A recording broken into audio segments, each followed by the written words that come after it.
Alright, today we're going to be talking about the grid method, what it is and how it helps us to make more accurate drawings as we progress throughout the school year. Now, I'm going to show you how to do the grid method, and for this project you are going to grid your drawing and render it using the color value technique. However, moving forward, you have the option of doing the grid method for future projects or not using it at all. It's a tool that kind of, once you know it, you have it at your disposal and you are able to use it wherever you best feel like you need to. So the grid method, if you've done it before, fantastic. This is a little bit of a review. I do want you to watch this entire demonstration just so you know the increments that we'll be using for this specific project and kind of where we're going with this project in general. First of all, the grid method, it helps you with learning how to draw more accurate proportions, which is very important, especially when drawing the human figure. You want really to make sure that you're accurately drawing the face and where everything goes in correspondence with each other. It also helps you to simplify certain areas when you're drawing. So rather than focusing on the face as a whole or what you're drawing as a whole, you simplify it down into smaller pieces. And, instead of focusing on the entire face, you're focusing on one section at a time. So maybe this corner of the eye, and then this corner of the eye. And as you kind of build all those separate pieces, it starts to come together almost like a puzzle. Ensuring accuracy. It can be very intimidating to draw all of these things at one time. So the grid method helps us focus on just one little piece at a time. Lastly, the grid method also helps you to work on your observational drawing skills. That's something that we've been pushing this semester and will continue to push on throughout the year, but it helps you just understand what you're looking at and how to translate that into a finished product. So with the grid method, we are going to be doing a little bit of math, and it's simple math, but the grid method is all about breaking things down into ratios. For this project, we're going to be doing a 1:2 scale for the grid method, so we're going to be making our grid boxes half as large as they will be on the big paper. And I'll kind of get to that in a few minutes once we start measuring. So the first thing you want to do is, a lot of you have an 8x10 printout of your photo reference. If yours is any smaller, that's okay. As long as it is at least 5x7 inches, then you are good. If you're watching this and you feel like you want a larger photograph, because ultimately your drawing, your finished drawing, is going to be twice the size of your photographic reference. So if it is a 5x7 photo, then it's going to be a 10x14 finished drawing. And if it's an 8x10 photo, then your finished product is going to be a 16x20 inch drawing. So if you're hearing this and thinking, I have a 5x7 and I would really like the end product to be a little bit larger, you can still go home and print out an 8x10 if you're feeling like you want to push yourself and do something a little larger. So we're going to start with the first step to starting your grid process. We're going to grid our reference photo first, and once we get our reference photo, we're going to move on to the drawing paper. For today, you're only concerned with gridding your reference photo accurately.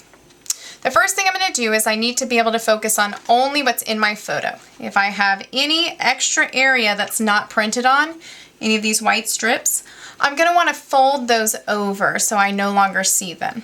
Okay? When you're folding, it's very easy to rush this, but you want to fold very carefully so you're folding a straight line right where your photograph ends. So I'm going to go ahead and begin that. You can follow along with me and do this yourself. Okay, and I am taking my time, and I'm going to make sure that my folds are as straight as possible. And they may not be perfect, but I want them to be as accurate as I can make them. Okay, so I fold it down that one side. I'm going to continue to do that for the rest.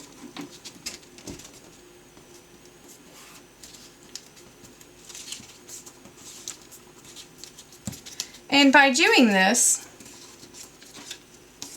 I'm making sure that my reference photo is exactly 8x10 inches.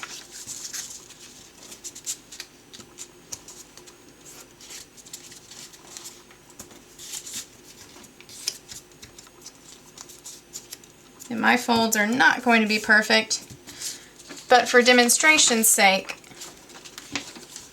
we're going to make do.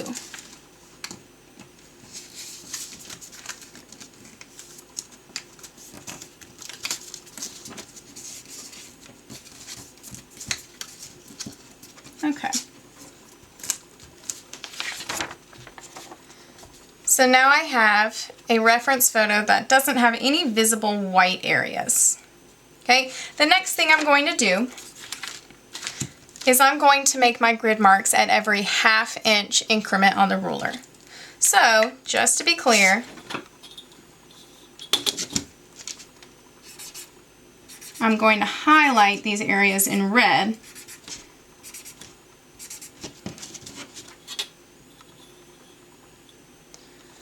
So every 1/2 inch increment, which are the areas I've marked in red on the ruler, are where I'm going to be making my grid marks.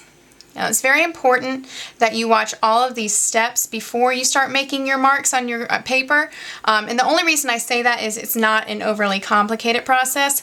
However, I've gridded things wrong several times because I've tried to take shortcuts and it really doesn't pay off in the end. It ends up wasting a lot more time than you think you're saving. So I'm going to give you a few tips to really do this efficiently and correctly the first time so you don't have to go back and do it again.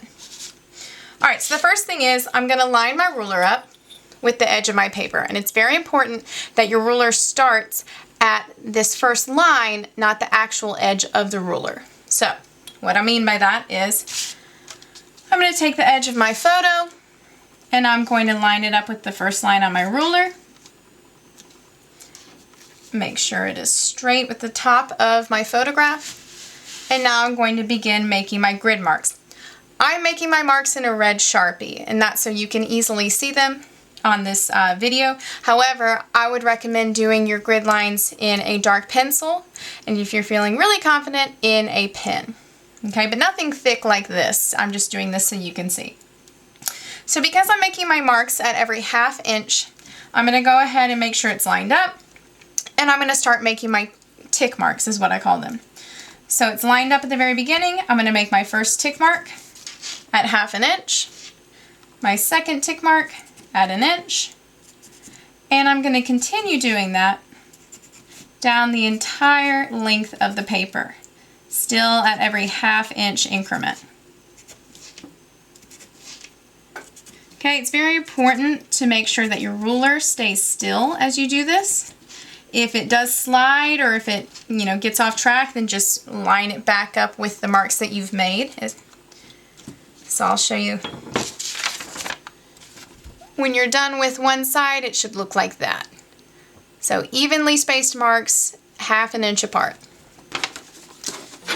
So it seems like we're ready to make our first grid mark, our first line across the paper. And we're close, but we're not there yet. Okay, so what I'll show you, and this is the part that I used to skip, and I ended up doing a whole lot more work in the long run just to fix it. So I've lined my ruler up at the top to do these 1/2 inch marks. What I'm going to do, and make sure you pay attention closely to this part, I'm going to take my ruler. I'm not going to flip my ruler. I'm not going to flip my photo. I'm going to take my ruler from the top and I'm going to slide it